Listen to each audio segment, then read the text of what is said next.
La Cour interaméricaine des droits de l'homme est saisie d'une affaire d'infanticide dans laquelle le CLJ est intervenu.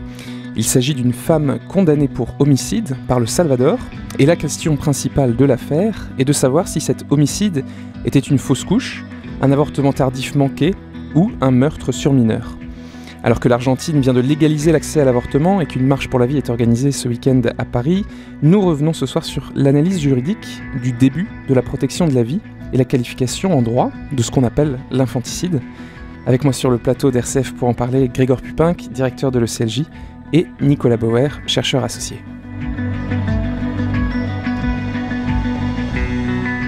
Alors la CIADH, la Cour interaméricaine des droits de l'homme, qu'est-ce que c'est, Nicolas? C'est une Cour européenne des droits de l'homme locale?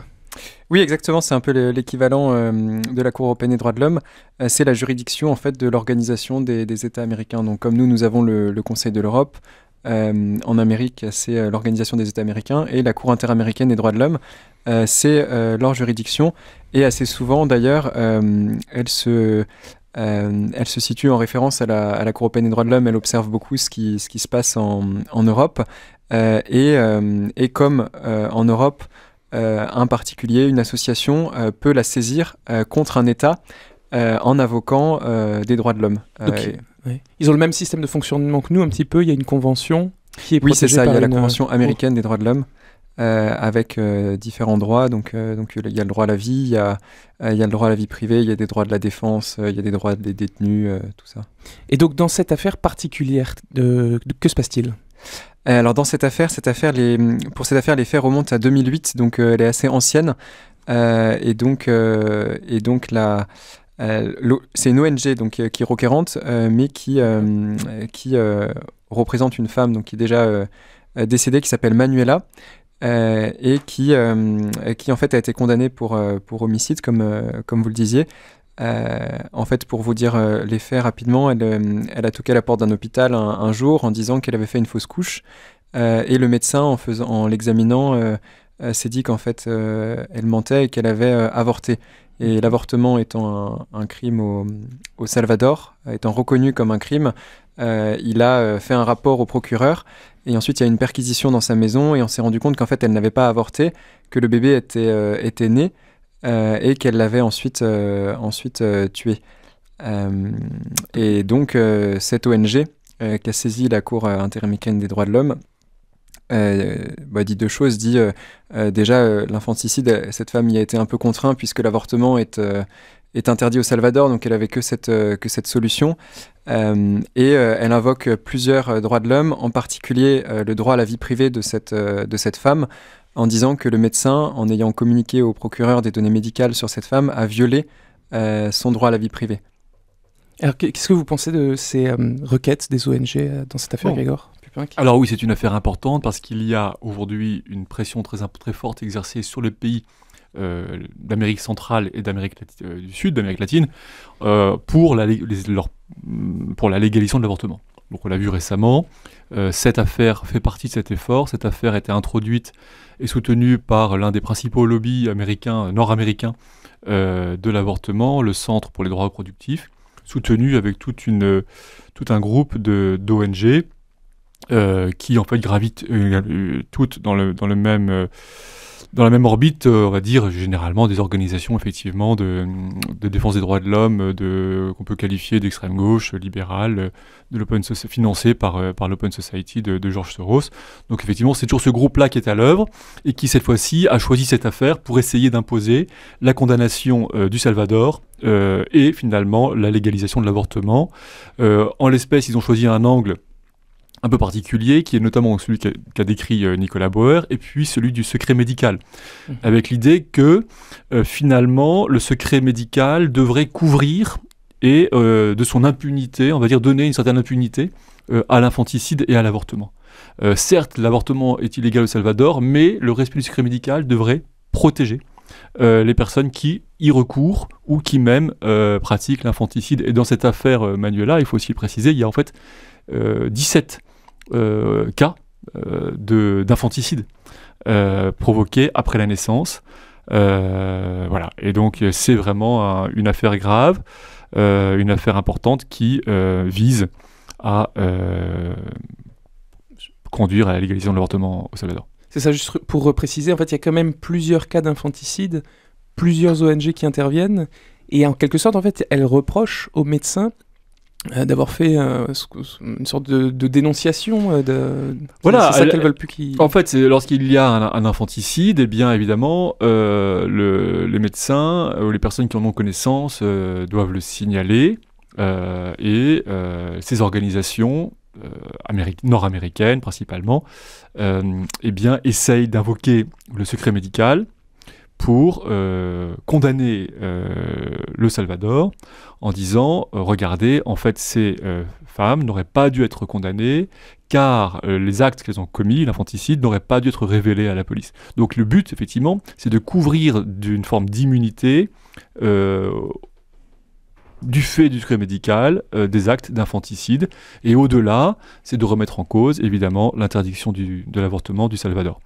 Alors Nicolas, vous aviez dit en introduction que la CIADH, la Cour interaméricaine, était attentive à ce que disait la Cour européenne des droits de l'homme. Or, la Cour européenne des droits de l'homme a un peu tendance à considérer que les questions d'avortement, de protection de la vie font partie de la vie privée. Est-ce que vous pensez dans cette affaire que du coup la Cour interaméricaine va un peu suivre l'interprétation de la Cour européenne des droits de l'homme et considérer... Alors l'ONG qui est requérante, effectivement, c'est même appuyé en fait sur la jurisprudence de la Cour européenne des droits de l'homme pour expliquer que le secret médical en matière d'avortement et de tout ce qui concerne la grossesse faisait partie de la vie privée. Et c'est pour ça que le CLJ est intervenu pour justement répondre à cet argumentaire. Et en fait, cet argumentaire est faux pour deux raisons, je dirais, majeures. La première, c'est que la Cour européenne des droits de l'homme, pour tout ce qui concerne les données médicales sur la grossesse, considère que ça fait partie de la vie privée, mais pas exclusivement, puisqu'il y a aussi, les États ont la possibilité, et la Cour européenne des droits de l'homme le reconnaît, de reconnaître des droits à l'enfant à naître. Et puis même là, dans le cas d'un infanticide, bien sûr, de l'enfant déjà né, là, ils ont même le devoir de reconnaître... des droits. Donc du coup, déjà, nous avons montré que cette affaire n'est pas à étudier seulement sous l'angle de la vie privée. Et ensuite, bien sûr, le droit à la vie privée, c'est un droit comme beaucoup d'autres droits qui a des différentes limites. Et donc, comme limite, il y a les objectifs qu'ont les États de protéger la morale, de prévenir les crimes aussi. Et donc, puisque l'avortement est reconnu comme un crime au Salvador, et l'infanticide aussi, ça justifie de limiter le droit à la vie privée et donc le secret médical. Et bien sûr, comme limite au droit à la vie privée, il y a comme pour tous les autres droits, il y a les droits d'autrui. Et donc là, en l'occurrence, tous les droits de l'enfant. Très bien, bon, on va continuer d'approfondir cette question de l'infanticide. Le droit en débat avec le CLJ sur RCF Alsace. Donc, je le disais en début d'intervention que le CLJ était intervenu, c'est que nous avions fait une enquête il y a déjà quelques années sur l'infanticide comme tabou. Alors, les gens, je fais un petit aparté parce que je vais avoir peut-être quelques propos choquants, donc voilà, l'infanticide c'est une réalité difficile. On en entend parfois parler dans la presse quand il s'agit de cas dramatiques. J'allais dire c'est l'infanticide maladif ou incompréhensible. Une mère met ses enfants dans des sacs poubelles après la naissance, les cache. Alors il y a souvent des questions d'inceste ou des drames familiaux derrière. Il y a cet infanticide qu'on connaît, dont la presse parle à l'occasion d'affaires retentissantes. Mais il y a d'autres infanticides qui sont pratiqués donc, en milieu médical. C'est quelque chose sur lequel nous avions été alertés, pour lequel nous avions fait un appel à témoignage. Et nous avons eu des médecins et des sages-femmes qui nous ont affirmé avoir été en présence de cas d'infanticide. En fait, des infanticides pratiqués à l'occasion d'avortements. Donc en France et ailleurs en Europe et dans beaucoup de pays, l'avortement dit médical est autorisé. On appelle aussi ça l'avortement tardif. C'est l'avortement pratiqué au-delà de 20 semaines. Et donc en fait à partir après 20 semaines, 22 semaines, 24 semaines, il y a le seuil de viabilité défini par l'OMS. Donc en fait un fœtus avorté après ce délai est capable de survivre. Et c'est en fait dramatiquement ce qui se passe dans quelques procédures d'avortement tardives, donc qui ont lieu après 22 semaines, c'est que l'enfant peut survivre à l'avortement. En général, ça arrive quand les médecins se disent que, en fait, ils déclenchent le travail. C'est ce que nous avaient expliqué des médecins et des infirmières et des sages-femmes. Le médecin déclenche le travail en pensant que le fœtus va être tué par le travail de la mère. Et finalement, l'enfant survit et naît vivant. Et donc là, les médecins, les sages-femmes sont face à un cas de conscience dramatique, puisqu'il s'agit de finir un avortement ou de soigner un être vivant, né, une vraie personne. J'ajouterais pour finir qu'il y a un autre cas vraiment encore dramatique, c'est quand l'accouchement se passe mal. Ça, on l'a vraiment découvert en ayant des témoignages supplémentaires. Par certaines femmes, malheureusement, très, très tragiquement, viennent accoucher, viennent à la maternité, à la clinique, tout se passe bien, jusqu'à l'accouchement qui se passe mal, il y a des complications, et donc en fait l'enfant a un grave handicap, ne sera peut-être pas viable, et certains médecins prennent l'initiative et la liberté d'euthanasier l'enfant. Donc c'est un autre cas d'infanticide. Et donc je faisais toute cette digression pour informer les auditeurs, parce que c'est une réalité, c'est un tabou. Mais je le dis aussi parce qu'on a un argument qui est souvent fait pour légaliser l'avortement, et c'est ce que disent, je crois bien, ces ONG, c'est que si on légalise l'avortement, on résoudrait le problème des infanticides. Alors là, c'est presque une question oratoire, mais est-ce que c'est fait? Est-ce que ces cas n'illustrent pas le fait que même si l'avortement est légal, en fait, il y aurait quand même encore des infanticides? Oui, alors, bon, l'avortement est un infanticide, en fait. Donc, la question est... c'est avant ou après la naissance. Donc, voilà, maintenant, effectivement, il y a différents degrés, n'est-ce pas? Donc, certaines personnes vont dire que ce n'est pas encore un être humain. Si, en fait, même le droit reconnaît que c'est un être humain, ils disent que c'est pas encore une personne. Donc, la différence fondamentale, enfin, fréquemment invoquée en philosophie, entre la personne et l'être humain. Voilà, donc oui, l'infanticide, l'avortement, c'est effectivement mettre un terme à une vie humaine, à l'état de son commencement. Donc voilà, donc je pense que votre réponse, la réponse est claire là-dessus. Ce serait au moins quand même pour les avortements tardifs, parce qu'il y a ce seuil de viabilité. Oui, alors ce qu'on observe aujourd'hui, c'est qu'il y a de plus en plus une contradiction. C'est que l'on voit d'un côté la volonté des militants en faveur de l'avortement d'étendre au maximum le délai d'accès légal à l'avortement. En France, vous savez, il est de 12 semaines. Des parlementaires veulent le faire passer à 14. Ils prennent le même exemple sur le Royaume-Uni, qui a un délai à 18 semaines, ou d'autres qui ont des délais encore au-delà. Et en même temps, le seuil de viabilité de l'enfant diminue avec les progrès de la médecine. Aujourd'hui, l'OMS dit qu'il est à 22 semaines et 500 grammes. Mais en fait, un enfant peut survivre quelque temps en dehors du corps de sa mère, déjà à partir de 18 semaines, même parfois avant. Donc on voit bien qu'il y a en fait une collision, n'est-ce pas, entre ceux qui poussent pour étendre le délai de l'avortement et la médecine qui œuvre au contraire pour préserver la vie.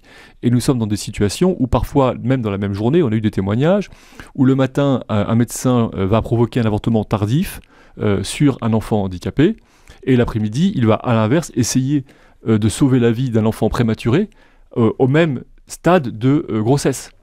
Donc dans un cas, on met un terme à une vie, dans l'autre cas, on essaie de la sauver. Donc il y a des contradictions qui sont majeures, de plus en plus. Voilà, et donc c'est effectivement la situation dans laquelle on se trouve aujourd'hui, et le discours qui tend à étendre la liberté de mettre un terme à la vie des enfants à naître se heurte à la réalité en fait, de plus en plus. Et donc, je pense que cette approche n'aura pas d'avenir. En fait, aujourd'hui, il essaie de pousser, mais à terme, effectivement, il rentre dans le mur. La contradiction entre le fait qu'on puisse de plus en plus aider à faire survivre. Alors on verra si la Cour interaméricaine des droits de l'homme suivra ce raisonnement. Nous, le CLJ, nous étions un peu heurtés à un mur. Oui, le mur du silence, voilà. Effectivement, parce que nous avons saisi, évidemment, comme on le fait souvent, le Conseil de l'Europe, le Comité des ministres, qui a refusé en fait de répondre à cette question, mais dites-vous bien, au motif, je cite, que cette question serait susceptible de diviser au sein de l'Assemblée parlementaire du Conseil de l'Europe. Donc oui, il y a toujours un tabou sur ce sujet, en particulier donc sur le sort des enfants nés, vivants, lors d'avortements tardifs ou lors de naissances prématurées, et qui sont handicapés, ou même d'enfants nés vivants à terme, mais handicapés, et qui sont abandonnés à la mort. C'est une question qui est sérieuse et qui montre toute l'incohérence des positions des tenants de l'avortement. Eh ben, on aura l'occasion de vous tenir au courant de la décision de la Cour européenne. Merci beaucoup à vous deux pour cet éclairage pour la Cour américaine, la Cour interaméricaine des droits de l'homme. Très bonne soirée sur RCF.